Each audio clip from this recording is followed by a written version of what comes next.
Hello, welcome to episode 83 of Your Ultimate Comeback. I'm your co-host, Brad. I'm here with Raquel. Hello. Excited to be here. How are you? Number 83 is exciting. That's the year I graduated from high school. Oh, nice. Yeah.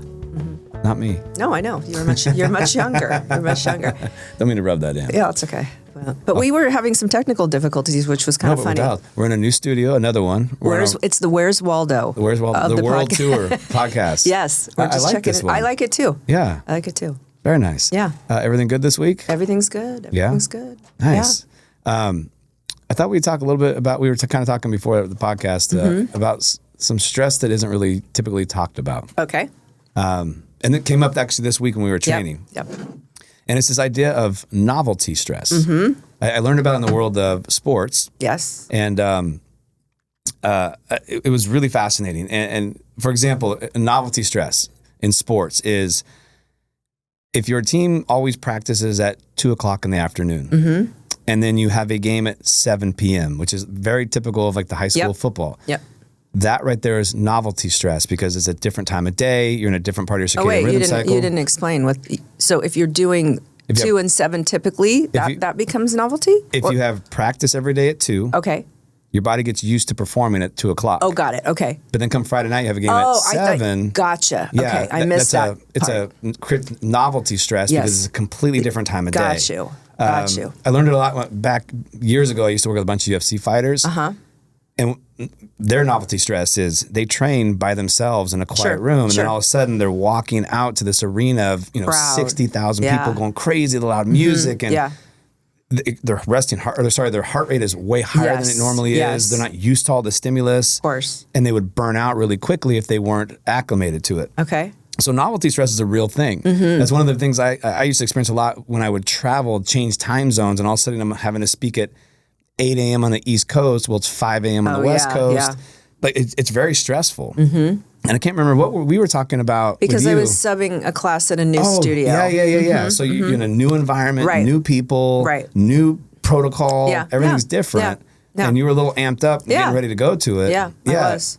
And it's a real thing. And so a lot of times people talk about, I don't really have stress. I'm going to call bullshit. Like, you just don't know the stress you have. Yeah. It's because all kinds of things are changing on a daily basis.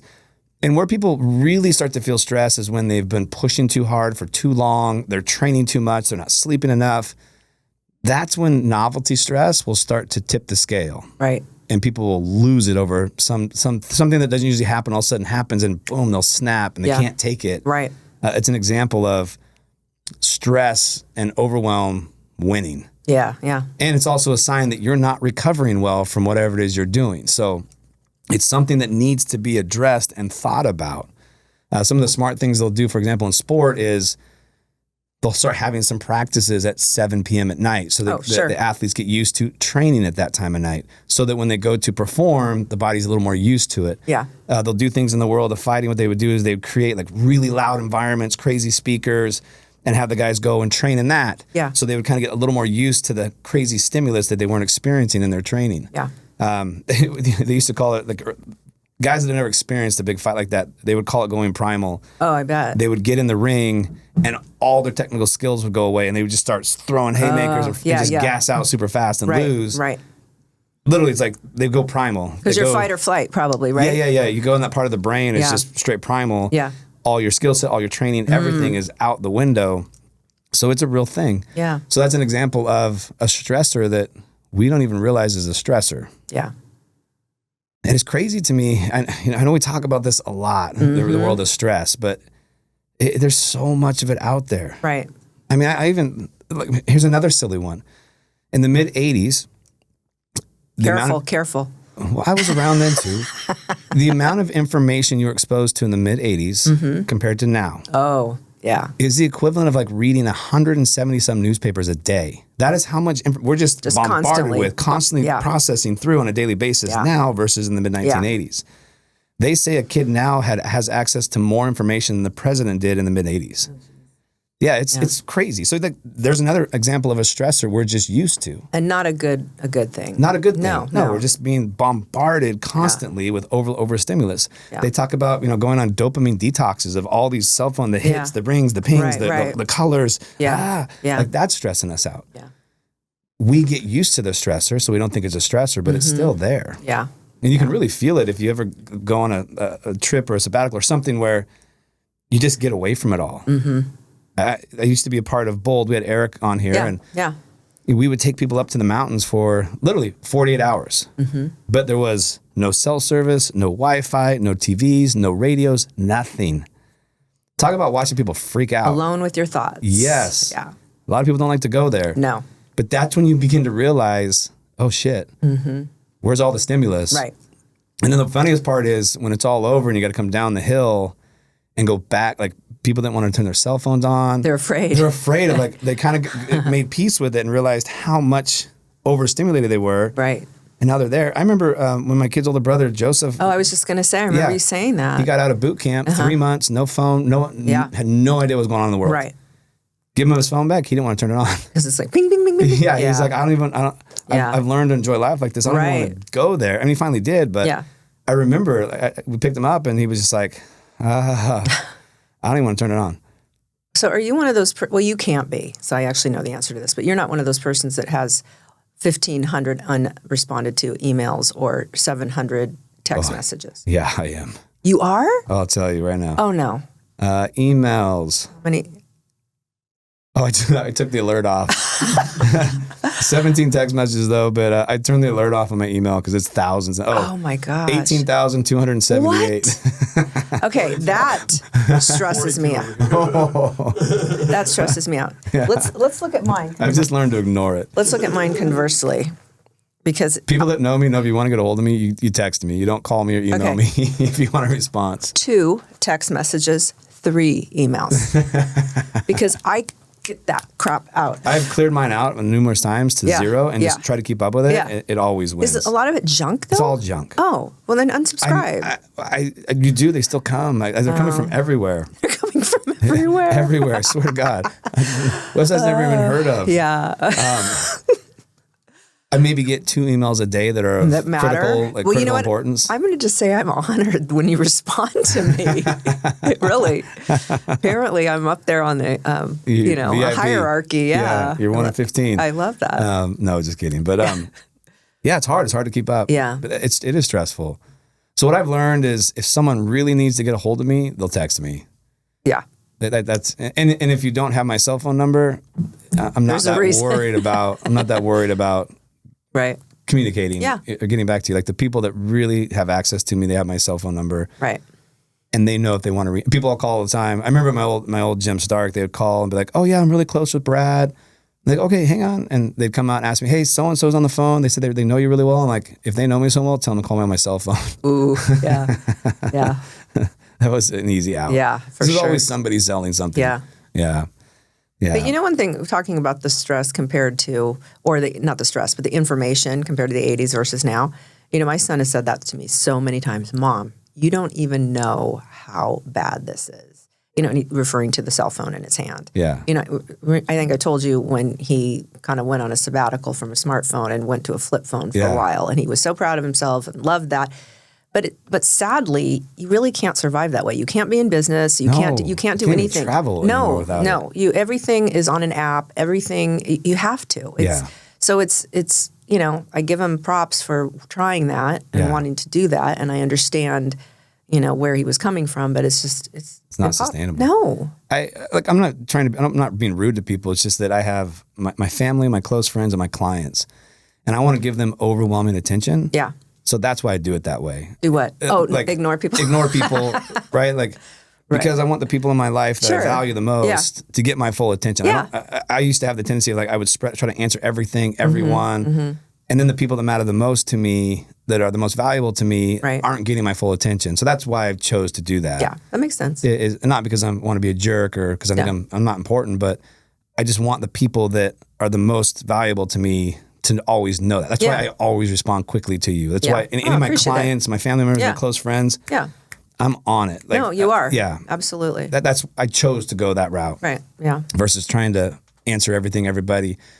It was incredible to me when I first wrote my book, how many people would email me or message me questions about my book, and then people get upset if I wouldn't answer. You mean people that read it? That read it. Never heard of these people. Just they just message me and, hey, I read your book and I have this question, and then they would get upset if I didn't answer. I'm like, I've read a lot of books. Never in my head have I ever thought, oh, this gives me access to the author to answer all my questions. Maybe because of the type of book it is. People, maybe, I don't know, but I've read a lot of books on nutrition and training, and I've never thought, oh, I bought his book, I get full access to this guy or this woman. Like, sure. I don't know, but I thought that's when I was like, okay, I'm just done. Like, If you're not one of my private clients, does that help you with your stress? Then would you say one of the things that helps me manage it? Yeah. Okay. It's just to be like, you're probably going to hate me, but I'm not going to respond. Okay. I got these people over here that invest a lot of money into me. Sure. They're going to get all of my attention. Sure. A $20 book versus what my clients pay me, very different story. So that helped me a lot with unneeded stress. Right. Like trying to keep everyone happy and not upset anybody. That's one of my husband's comments all the time when he's really in his ultra busy mode. I'll say, "What's wrong?" Because I could just tell, the body language, and he'll say, "I'm just trying to keep everybody happy." I'm like, well, you can't, so stop trying that. Super hard. Yeah, but I get it. When you're all the balls in the air and there's such a little dance that you're doing. Yeah, and I think it's when it's people that invest a lot in you, or are very important in your life.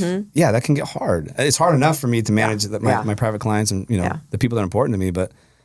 So people that don't want to invest like that, I just had to learn like, okay, it's okay. Like, I don't have to respond to everyone.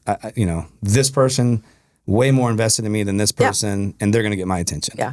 And what I start to tell people is, hey, sorry, here's my link to schedule a call. Here's what I charge for the 30-minute consult. Great idea. Of course they would never sign up for that. Yeah. But it's a much easier way to go about it. So control the stress. And I also think that it's when people talk about, I'm going to have a no social media or no phone or whatever day where they don't answer. I mean, in theory, I think that sounds so fantastic, but I don't think I could do it. I can't. I've tried it. Have you tried it? It didn't work? Yeah. I even try to have days of, okay, I'm going to have a day of like no responsibility, just a complete rest day. Right. Doesn't work. I feel pretty damn good if I get a half a rest day. Yeah. But you have 2 children. So that's the thing is like they're going to have their sports stuff. Yeah.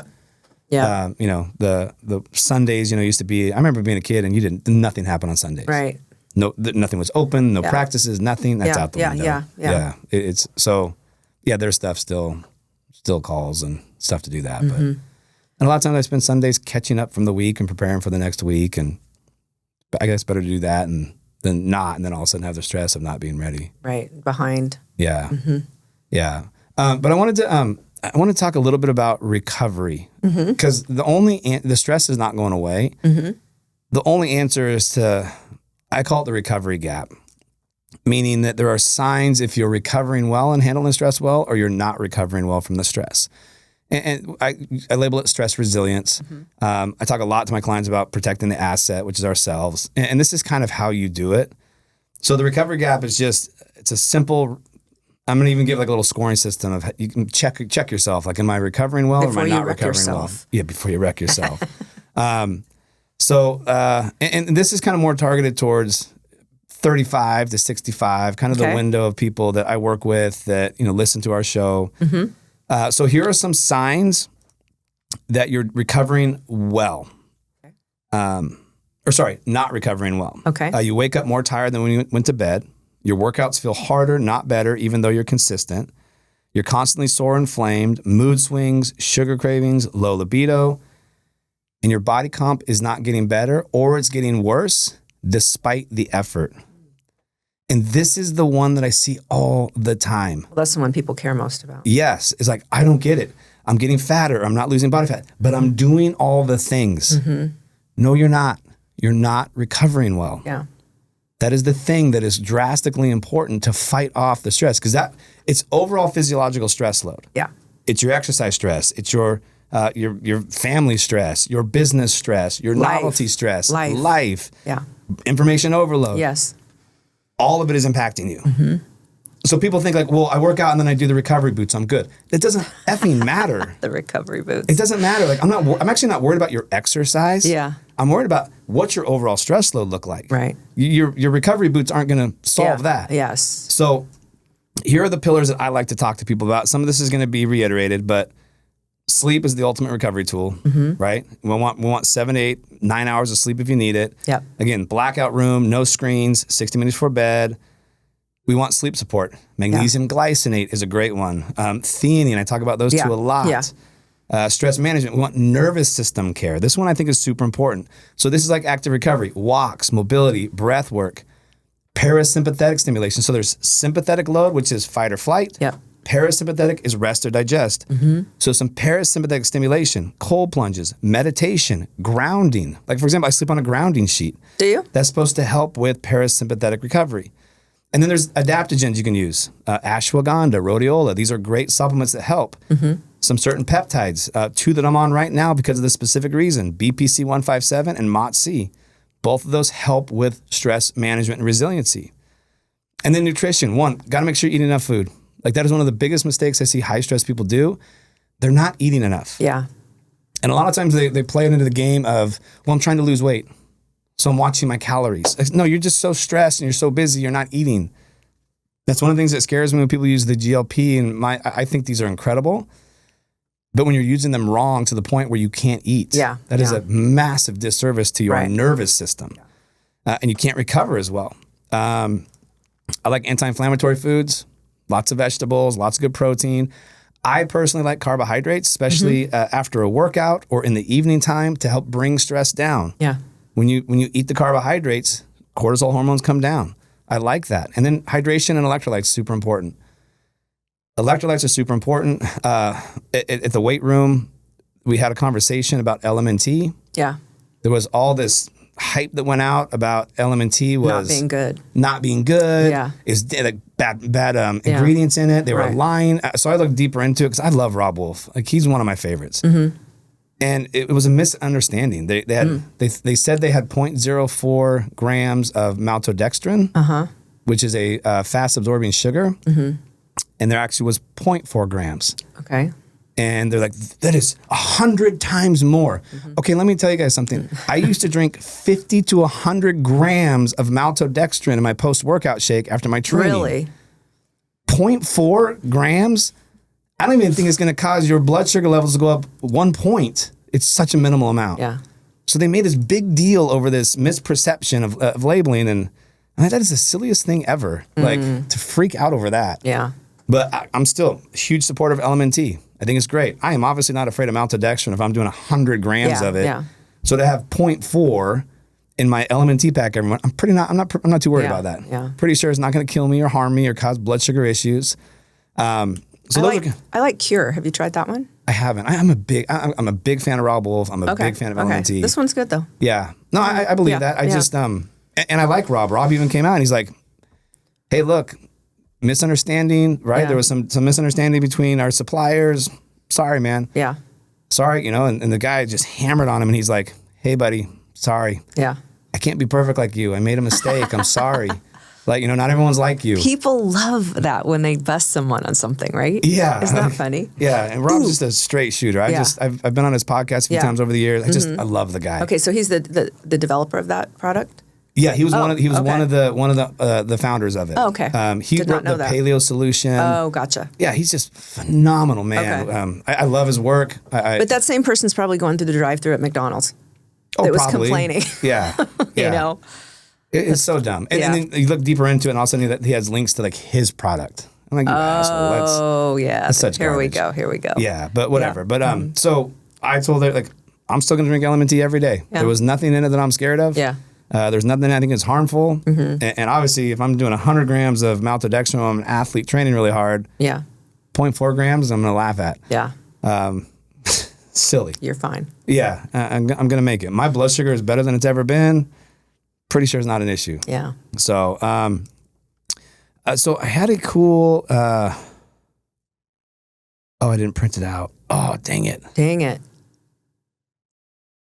Well, tell us what it was about.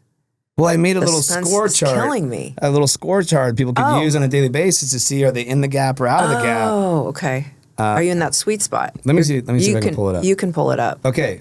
Closing the gap, your recovery scorecard. Okay. So you can assess yourself right now on a daily basis, and you're going to rate yourself on a 1 to 5 each morning, 1 being bad, 5 being good. Okay.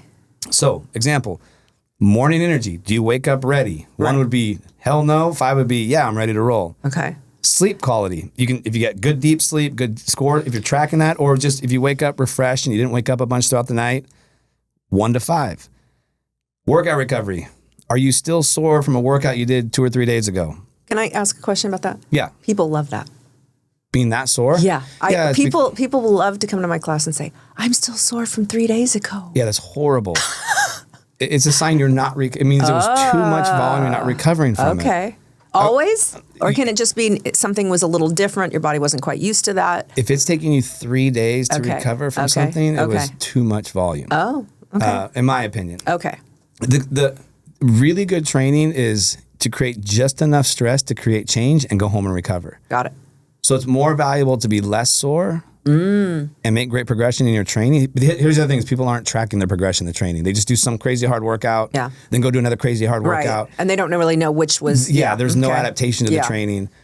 What about when you just feel like wasted? Like I did after, when I sent that screenshot to you of here I am in my compression boots Yeah, that was funny. trying to recover. Yeah, So what does that mean? it means you overcooked yourself a little bit. You mean you. You overcooked me. Well, you had done drenched, and as well, you had done a drenched class and trained with me, so you cooked you. Okay. Was that? Is that? I did not tell you to do a Okay. drenched No, class. I was just subbing. Okay. Got it. No, you went and took the class, and then we trained. Because I needed to know what I was doing. 100%. Okay. That's I right. didn't tell you to go do that, Okay. knucklehead. All right. Fair. Mood and stress response. Are you irritable, cranky, or are you happy and optimistic? So irritable, cranky would be a 1. Happy and optimistic would be a 5. Libido and cravings. You have good sex drive? 1 would be no. 5 would be yeah, ready now. Ready now. Cravings. That's any guy, anytime. Okay, go on. You'd be shocked at how many guys have low libido. Really? Yeah, Okay. they're beat. That's a sign of like you've been overstressed for too long. You have no libido. You could care less about it. Okay. The greatest thing I ever heard. Every man should wake up every morning pitching a tent. Okay. If you're not, it means you're overstressed and your testosterone levels are getting low. Really? Yes. Interesting. Yeah. Every man. Why does that happen? I don't know. I don't know that part. I of would it. like to know. This is always my marker. Am I doing good? Yes or no? And then cravings. If you're having no cravings, that's a great thing. So that would be a 5. If you're having crazy cravings throughout the day, that's a bad thing. That's a 1. So if majority of your scores are 3 or less, you're not recovering well from your training. It is not benefiting you. It's actually probably harming you. So a lot of my clients, I'll start off with 2 days a week of training, and it's like, oh, that's not enough. I'm like, no, it's enough Yeah. because of your outside stress volume. Right. But as we work, what happens is I let people earn another workout. Let them earn it. Yeah, it's like when you Yeah. show me that you're recovering, you're not complaining Yeah. about being super sore. Yeah. You're recovering well. Your numbers are getting better in our workouts. There's a point where I'm like, okay, you can now handle 3 workouts a day instead of 2. A week. A week, sorry. Never a day. Yeah. When I was younger, I tried like 2-3 workouts a day. Crushed me to the point. It took me 6 years to fully recover from the damage I'd done to myself at one point. Really? I was Even training, when you were young? I was in my early 30s. I was training twice a day, every day, 6 days a week. Right. Okay. And, That's a lot. Oh Yeah. man, I was making it, but it eventually it won. Yeah, I'm sure. That's why I'm so aware of this. Is I've seen where the excessive training goes. I've seen where this idea of I'm going to outwork you. I'm going to grind more than you. Yeah. It doesn't. But there's so much like push for that. When you and I get in the treadmill, either I'm winning or I'm dying. Yeah. Like that whole Yeah, idea. yeah. It ends bad. Well, I used to say something in my class jokingly, but you can rest when you're dead. And, Yeah, 100%. And now I used to say that too. Yeah, and now I don't like that. Yeah. I don't like that. And I slept next to a little sign and it said, "The harder you work, the luckier you get." Yeah.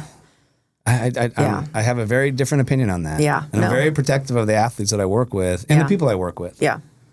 That I makes mean, sense. you see it all the time with athletes this day and age. Well, that's like you've said to me many, many times in talking about my daughter and all the athletes that you train. What they have to do is so unhealthy, It's hard. and the way that they have to do it, Yeah. and the load and the volume and all that is just Yeah. it's. I mean, it would be lovely if there were ways that they could be a little more restorative now and then, but it's just not the nature of the beast, I guess. It's not the nature of the beast. Yeah. And any sport at high level, an athlete looks very different at the end of their season than they do at the beginning of their season. You see the stress of the season take its toll. Yeah. They always come out a little fatter, a little less muscle mass, aches and pains, joint pain, irritable, not fun to be around. Like they're beat to hell. Yeah. And then they get the off season to regroup, rebuild, and prepare for the next season. Right. Those are hard, long seasons of a lot of stress, a lot of training volume. And the athletes in college, they have to, on top of that, study. The pro athletes, at least, they don't have to study anymore. Right. And they have a lot more money to be able to, get body work done and have chefs and all that stuff. The college kids are the ones that I feel the worst for because it's so much volume plus the stress of the study, the relationships, just friendships, all that stuff you're trying to deal with in school. Yeah. It's very overwhelming. And you can start looking at the recovery gap and seeing like, oh, it's winning. I have that conversation with a lot of my athletes. It's winning, and it's okay. It's just how it is. Right. As soon as the season's over, we recover from it, we rebuild from it, and prepare for the next season. And the next season, it's going to happen again. Yeah. I remember when I was an athlete, I looked like garbage by the end of a season. Yeah. Garbage. Like, it would drive me nuts, but it's like, I just got to survive it. And that's kind of how it works. Right. So same things with life. With life, there's going to be periods of time where we're going to be under a lot of stress. And the answer is not to keep training as hard as you can and keep doing all, depriving yourself of food. Eventually, it's going to win. Some people use the workouts as sort of, they're not a drinker or a smoker, but a numbing agent.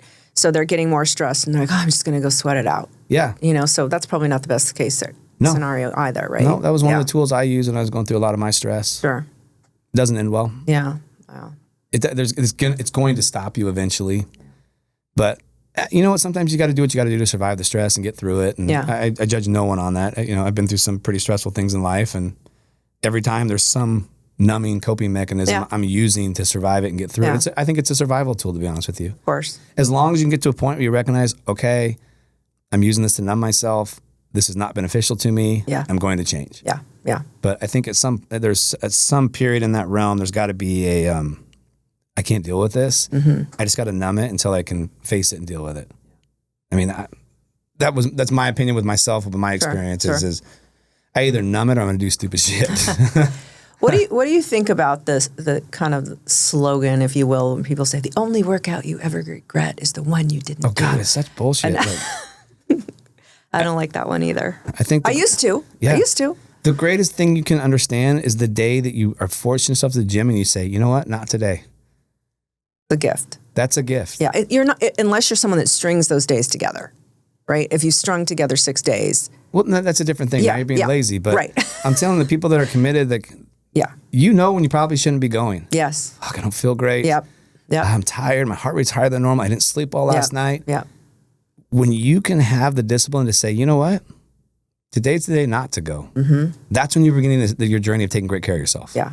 It's harder to do that, I think, than go do the workout. 100%. Yeah. Because everyone thinks the workout's the answer. But I've been in the world of working out for so long now. I know that's the period of devastation. Yeah. Because it's harder and harder for you to recover from what you've done to yourself the more you push through those workouts. Yeah. And that's scary. Yeah.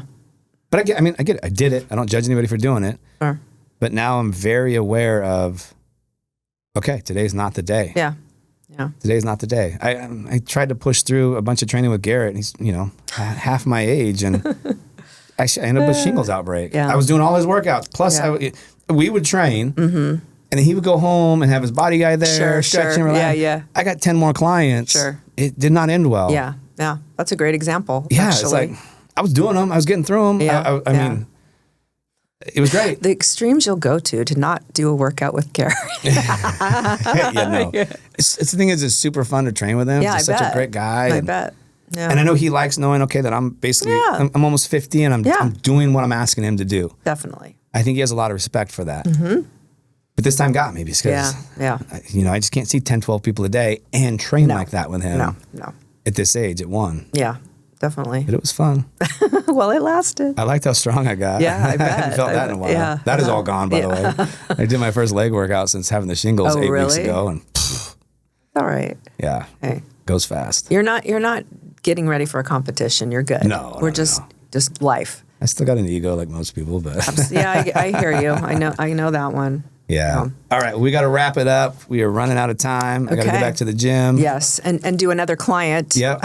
One more. I should rephrase that. Train another client. Yeah, I love this guy. I'm actually excited to train him. He's super fun. So Okay, cool. perfect. All right, thanks, Brad. Yeah, thank you. Bye.